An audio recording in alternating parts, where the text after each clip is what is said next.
Hello, good morning students. So class 12th, chapter surface chemistry. In the last lecture, we have discussed about Freundlich adsorptions, isotherms and applications of isotherms. So हम लोगों ने isotherms, Freundlich isotherms और Freundlich isotherms from the solution phase या जिसे आप कहिए कि adsorptions from solution phase के बारे में अब तक हमने देखा है। अब हमारे पास जो नेक्स्ट टॉपिक आता है जिसका नाम है कैटालिस्ट। कैटालिस्ट आप लोग छोटी क्लासों से पढ़ते हुए आते हो कि कैटालिस्ट क्या होता है, क्या काम करता है। कैटालिस्ट की जो टर्म है वो कहाँ से आई है, कब आई है, क्यों आई। देखिए, तो हम लोग स्टार्ट कर रहे हैं कैटालिस्ट के बारे में। कैटालिस्ट के बारे में सबसे पहले समझिए कि कैटालिस्ट होता क्या है। कैटालिस्ट कोई भी वो सब्सटेंस है जो रिएक्शन के अंदर पार्टिसिपेट करता है रिएक्टेंट के साथ, यानी कि वो क्या करेगा, रिएक्शन करेगा। रिएक्शन करके वो क्या बनाएगा, एक इंटरमीडिएट बनाएगा। इंटरमीडिएट बनाने के बाद वो क्या बनाएगा, फाइनल प्रोडक्ट। और फाइनल प्रोडक्ट बनने के बाद हमारे पास जो जो आपका कैटालिस्ट है वो रिएक्शन से क्या हो जाता है, आउट, यानी कि रिएक्शन से बाहर, in the end of reaction. या आप लोग ऐसा बोल सकते हो कि कैटालिस्ट हमारे पास कोई केमिकल सब्सटेंस है जो रिएक्शन के अंदर क्या करता है, पार्टिसिपेट करता है during the course of reaction. वो रिएक्शन में रहता है and after the completion of the reaction the catalyst out from the reaction। ठीक है, यानी कि ये एक बाहर से आने वाला सब्सटेंस है। हम इसको ऐसा करेंगे कि बाहर से सब्सटेंस आया है, रिएक्शन में उसने जो काम करना था वो किया, और रिएक्शन जब कंप्लीट हो गई, जब हमारा फाइनल प्रोडक्ट आ गया, तो ये क्या हो जाएगा, रिएक्शन से बाहर हो जाएगा। अब ऐसे हमारे पास कैटालिस्ट बहुत टाइप के हो सकते हैं। जैसे आप लोग पढ़ते हो कि प्लेटिनम ज्यादातर आप लोग कैटालिस्ट की तरह यूज करते हो, पैलेडियम को ज्यादातर आप लोग यूज करते हो, ब्रोम कई जगह लिखते हो, मोलिब्डेनम लिखते हो। सो ये जो चीजें हैं हमारे पास, इनको आप लोग एक्ट करवाते हो रिएक्शन करते टाइम किसकी तरह, कैटालिस्ट की तरह। आइए एक बार देखते हैं डेफिनेशन। टॉपिक है हमारा कैटालिस्ट, जिसमें क्या लिखा है कि a substance that speed up the reaction, यानी कि जो क्या करेगा, रिएक्शन को स्पीड अप करेगा। कैटालिस्ट क्या करता है, रिएक्शन में हम डालते ही क्यों है कैटालिस्ट को, ताकि वो रिएक्शन अगर हमारी 2 घंटे में होनी हो तो कैटालिस्ट डालने के बाद वही रिएक्शन 5 से 10 मिनट के अंदर हो जाए। तो अब ये कहाँ 2 घंटे था, कहाँ 5 से 10 मिनट था। इस चीज का मतलब क्या हुआ कि कैटालिस्ट डालने के बाद उसने रिएक्शन के अंदर क्या कर दिया, रिएक्शन का जो स्पीड था, उसका जो केमिकल रेट था, रिएक्शन के रेट को हम कहेंगे उसने फास्ट कर दिया। But is not consumed during the reaction. Reaction हमारी कंप्लीट हो जाएगी, but during the completion of the reaction जो आपका कैटालिस्ट है वो आपका क्या रहेगा, सेम एज इट इज रहेगा। उसकी ना स्टेट के ऊपर कोई इफेक्ट पड़ेगा, ना ही उसकी क्वांटिटी, उसकी अमाउंट के ऊपर कोई इफेक्ट पड़ेगा। यानी कि जिस अमाउंट में, जिस स्टेट में हमने कैटालिस्ट को स्टार्टिंग में लिया था, सेम एज इट इज वो रिएक्शन के लास्ट में भी ऐसा ही रहेगा। सो क्या हुआ, कैटालिस्ट एक ओरिजिन सब्सटेंस जो रिएक्शन की स्पीड अप कर रहा है और रिएक्शन के अंदर कंज्यूम भी नहीं हो रहा। Then course of the reaction, it may be solid, liquid और गैस। ये जो आपका कैटालिस्ट है, कहते हैं ये तीनों फॉर्म के अंदर हो सकता है। आपका सॉलिड कैटालिस्ट हो सकता है, लिक्विड कैटालिस्ट हो सकता है, और गैसियस जो कैटालिस्ट है वो भी आपका प्रेजेंट हो सकता है किसी भी रिएक्शन में। वो डिपेंड कौन करेगा, हम किस टाइप की रिएक्शन की स्टडी कर रहे हैं। देन कहता अब हमारे पास जो सॉलिड कैटालिस्ट है, अब हमें पता होना चाहिए कि जब हम सॉलिड कैटालिस्ट अगर बोल रहे हैं तो वो है कौन सा। सो सॉलिड कैटालिस्ट के अंदर हमारे पास आता है मेटल्स या फिर देयर ऑक्साइड। आप लोग यहाँ पे कोई मेटल का यूज कर सकते हो, या फिर मेटल के जो ऑक्साइड होते हैं, यानी कि जब मेटल के साथ क्या लग जाएगा, ऑक्साइड। लाइक हम क्या लेते हैं कि Mg के साथ हम क्या लगा देंगे, तो मैग्नीशियम का वो क्या बन गया, ऑक्साइड बन गया। तो उसी तरीके से हम क्या ले सकते हैं, ऑक्साइड। या फिर आप लोग यहाँ पे क्या यूज कर सकते हो, हैलाइड्स। हैलाइड कौन से होते हैं, हमारे हैलोजन फैमिली के मेंबर, यानी कि क्लोरीन, क्लोरीन, ब्रोमीन, आयोडीन। इनको भी आप लोग एक्ट करवाते हो किसकी तरह, एज ए कैटालिस्ट की तरह। या फिर आप लोग सल्फाइड्स ले सकते हो। तो ये जो हमारे मेटल है, मेटल ऑक्साइड है, हैलोजन, हैलाइड है, या फिर सल्फाइड है, ये एक्ट करते हैं एज ए सॉलिड कैटालिस्ट की तरह। इसके बाद हमारे पास क्या आएंगे, लिक्विड कैटालिस्ट। चलिए मेटल की अब हमने बात करेंगे कि हमारे पास कुछ मेटल्स है या उनके ऑक्साइड है, हैलाइड है, सल्फाइड है, इनको एक्ट करवाया एज ए सॉलिड कैटालिस्ट की तरह। अब हमारे पास कुछ मेटल्स की बजाय हमारे पास क्या होते हैं, देखिए हमें पता है, हम जब पीरियोडिक टेबल पढ़ते हैं क्लास 11 के अंदर, तो स्टार्टिंग के जो ग्रुप नंबर 1 और ग्रुप नंबर 2 है उनके अंदर हमारे पास क्या आते हैं, मेटल्स आते हैं। देन हमारे पास डी ब्लॉक स्टार्ट हो जाता है, एस के बाद एल्कली मेटल और एल्केलाइन अर्थ मेटल के बाद जो डी ब्लॉक आता है, उसके बाद हमारे पास पी ब्लॉक आ जाता है। तो जैसे ही हम एस ब्लॉक से डी ब्लॉक और पी ब्लॉक की तरफ जाएंगे, यानी कि एस से स्टार्ट होकर जब पी की तरफ जाएंगे, तो हमारा जो मेटेलिक कैरेक्टर है वो क्या हो जाएगा, डिक्रीज। पहले हमारे पास मेटल्स, देन हमारे पास इस साइड में क्या आ जाएंगे, नॉन मेटल्स।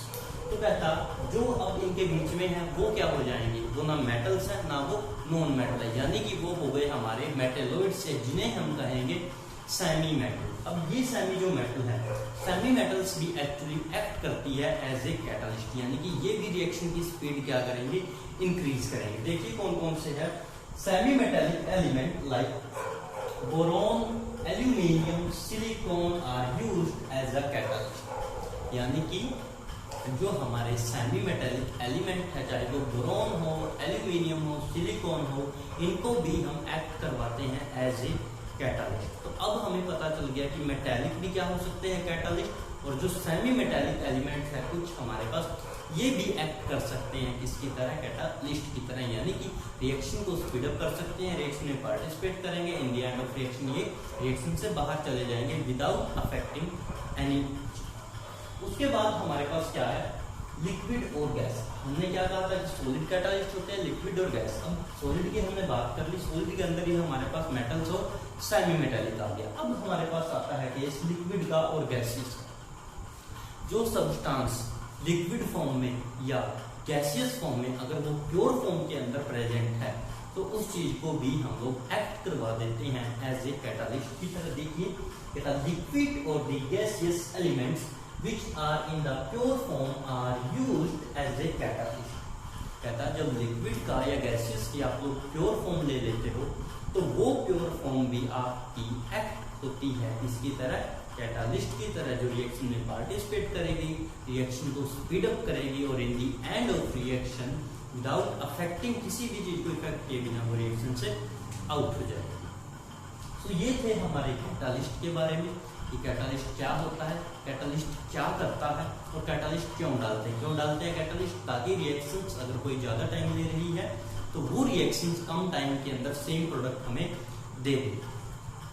कैटालिस्ट होता क्या है, अब हमें ये भी पता चल गया कितने टाइप का है, यानी कि सॉलिड, लिक्विड, गैस, कोई भी फॉर्म हो सकती है, टाइप हम लोग इसकी आगे देखेंगे। अब बात करते हैं हम कैटालिसिस की। देखिए यहाँ पे हमने लिखा है कैटालिस्ट के बारे में, यहाँ पे हमने लिखा है कैटालिसिस के बारे में। कैटालिसिस क्या होती है, कैटालिसिस हमारे पास एक प्रोसेस है, यानी कि वो प्रोसेस जो कौन करेगा, कैटालिस्ट करेगा।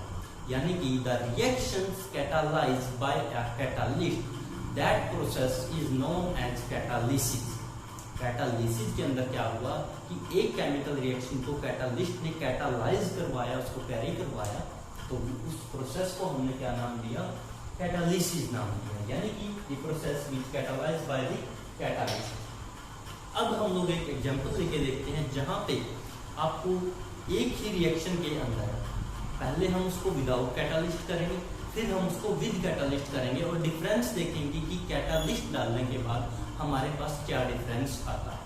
सो देखिए एग्जांपल है हमारे पास 2KClO3 और टेम्परेचर दिया हुआ है 653 to 873 केल्विन। यानी कि हमने क्या लिया, रिएक्टेंट में हम क्या लेके चल रहे हैं, KClO3 के 2 मॉलिक्यूल। तो KClO3 हमने लिया, इस KClO3 एक्ट कर रहा है एज ए रिएक्टेंट, इसको हमने दे दिया टेम्परेचर। कितना टेम्परेचर दिया, 653 से 873 केल्विन। 653 से 873 केल्विन की रेंज टेम्परेचर की देने के बाद, केल्विन टेम्परेचर देने के बाद, ये जो हमारा KClO3 था, यानी कि हमारा जो रिएक्टेंट था, ये कन्वर्ट हो जाएगा, या आप लोग इसको ये बोल लीजिए कि ये ब्रेक डाउन हो जाएगा, डीकंपोज हो जाएगा इसके अंदर 2KCl और 3O2 के। सिंपली हुआ क्या है, अगर हम इसको ऐसे यहाँ से भी ब्रेक डाउन करके देखें तो ये क्या बन गया हमारा 2KCl 2KCl, इधर क्या है 2O3, तो इसको क्या लिख सकते हैं 3O2। तो ये हमारा क्या बन जाता है, यानी कि फाइनल प्रोडक्ट बन जाता है। और आप लोग देखिए यहाँ पे इस रिएक्शन में अब तक हमने सिर्फ क्या डाला है 673 से 873 केल्विन टेम्परेचर की कंडीशन दी है। अब तक इस रिएक्शन में और कुछ नहीं था रिएक्टेंट के अलावा। फिर कहता है हम लोग सेम रिएक्शन लेते हैं, कहता यानी कि सेम हम क्या लेके चलते हैं हमारा जो रिएक्टेंट है, कहता बट व्हेन MgO2, अब हम क्या करेंगे यहाँ पे मैंगनीज डाइऑक्साइड को हम क्या करेंगे यहाँ पे एक्ट करवाएंगे एज ए कैटालिस्ट की तरह। तो यानी कि अब मैं यहाँ पे क्या लिख सकता हूँ कि मैंने यहाँ पे डाल दिया MgO2, तो ये मैंने इस रिएक्शन के अंदर डाल दिया। कहता but when MgO2 is added and the reactions at low temperature, और पहले जो हमने टेम्परेचर दिया था अब हम वो टेम्परेचर इस रिएक्शंस में नहीं दे रहे, अब हम लोग टेम्परेचर दे रहे हैं इसको 473 to 633 केल्विन। ठीक है, यहाँ पे देखिए कितना था 653 से स्टार्ट हो रहा था, लेकिन यहाँ पे देखिए कितना है हमारा 473 से स्टार्ट हो रहा है और एंड कहाँ पे हो रहा है 633 केल्विन के ऊपर। तो कहता हमने क्या किया MgO2 को ऐड किया इस रिएक्शन के अंदर, प्लस हमने जो टेम्परेचर की रेंज थी वो भी इस पहले वाले के कंपैरिजन में क्या कर दी लो टेम्परेचर कर दी। ठीक है, तो कहता the effect of the various fusion substance. अब देखिए होगा क्या, हम लोगों ने टेम्परेचर की जो रेंज थी उसको भी कम कर दिया, साथ में हमने कैटालिस्ट भी डाल दिया, तो प्रोडक्ट आपका क्या आएगा, प्रोडक्ट तो आपका क्या रहेगा सेम, यानी कि 2KClO3O। अब इस रिएक्शन में कैटालिस्ट डालने से इफेक्ट क्या पड़ा है, इफेक्ट सिंपली एक तो आपको देखिए कैटालिस्ट डालते ही जो टेम्परेचर की रेंज थी पहले अगर उसको हाई टेम्परेचर चाहिए था अब उस रिएक्शन को लो टेम्परेचर चाहिए, तो ये रिएक्शन इस टेम्परेचर के ऊपर ज्यादा टाइम लेती है एज कम्पेयर जब हम लोग इसमें MgO2 और साथ में टेम्परेचर कम कर देते हैं, तो ये रिएक्शन इस कैटालिस्ट की वजह से पहले जितने टाइम में हो रही थी अब उसके कंपैरिजन में ये हाफ से भी कम टाइम के अंदर रिएक्शन हमारी कंप्लीट हो जाती है। देन उसके बाद देखिए अब हम बात कर रहे थे कैटालिस्ट की। सो हमसे कई बार एक नंबर में पूछा जाता है कि कैटालिस्ट की जो टर्म्स है वो किसने दी है, कहां से आई है। सो ये बोलता है, अब हमने कैटालिस्ट की डेफिनेशन में बोला था कि कैटालिस्ट एक फॉरेन से आने वाला सब्सटेंस है। फॉरेन से आने का मतलब यहाँ दूसरी कंट्री से नहीं, फॉरेन से आने का मतलब बाहरी एक सब्सटेंस है जो क्या करता है रिएक्शन के अंदर पार्टिसिपेट करता है। ये अब हमने यहाँ पे भी क्या डाला है, बाहर से कोई रिएक्टेंट डाला है, बाहर से सॉरी कैटालिस्ट डाला है। तो कहता है the effect of the various collision substance, यानी कि जो हम यहाँ पे ये सब्सटेंस ऐड कर रहे हैं वाज फर्स्ट मेड बाय बार्जेलियस। सबसे पहले ये जो स्टोरी थी कैटालिस्ट की ये देखी थी बार्जेलियस ने कि कोई सब्सटेंस कोई केमिकल चीज है जो रिएक्शन को स्पीड अप कर रही है। उसने काफी सारे एक्सपेरिमेंट किए थे, तब लास्ट के अंदर जाकर उन्होंने क्या कहा, पहले इनको कोई फॉरेन सब्सटेंस बोलता था, कोई इंटरमीडिएट, कोई कुछ, ऐसे चलते रहे एक्सपेरिमेंट डन होते रहे, धीरे धीरे धीरे जब आया हमारे पास टाइम कितना 1835 के आसपास था, तो उस दौरान बार्जेलियस ने जो एक्सपेरिमेंट किया था उसके अंदर उन्होंने देखा कि जो सब्सटेंस रिएक्शन को स्पीड अप कर रहा है, जो सब्सटेंस रिएक्शन को कहता स्पीड अप कर रहा है, उस सब्सटेंस को उसने नाम दे दिया। क्या नाम दिया उसने, कैटालिस्ट नाम दिया। तो यानी कि हम कह सकते हैं अब कैटालिस्ट की जो टर्म है वो किसने दी है, बार्जेलियस ने दी है। दी कब है, 1835 के अंदर। तो एक नंबर का क्वेश्चन यहाँ से यही बनेगा कि कैटालिस्ट की टर्म किसने दी, बार्जेलियस ने। कब दी, 1835 के अंदर। पहले इसको क्या बोला जाता था, पहले इसको बोला जाता था फॉरेन सब्सटेंस, फॉरिजन सब्सटेंस।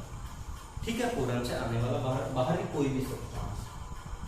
ये था हमारा कैटालिस्ट के बारे में। अब आपको कैटालिस्ट की डेफिनेशन पता लगी, यानी कि कोई भी वो सब्सटेंस, रिवाइज कर रहे हैं फटाफट जल्दी से, कि कोई भी वो सब्सटेंस जो आपका रिएक्शन की स्पीड को इंक्रीज कर देता है, रिएक्शन के अंदर पार्टिसिपेट करता है, in the end of reaction जब प्रोडक्ट बन जाता है वो same as it is, same state में, सेम अमाउंट में रिएक्शन से बाहर हो जाता है, उस सब्सटेंस को हम बोल देते हैं कैटालिस्ट।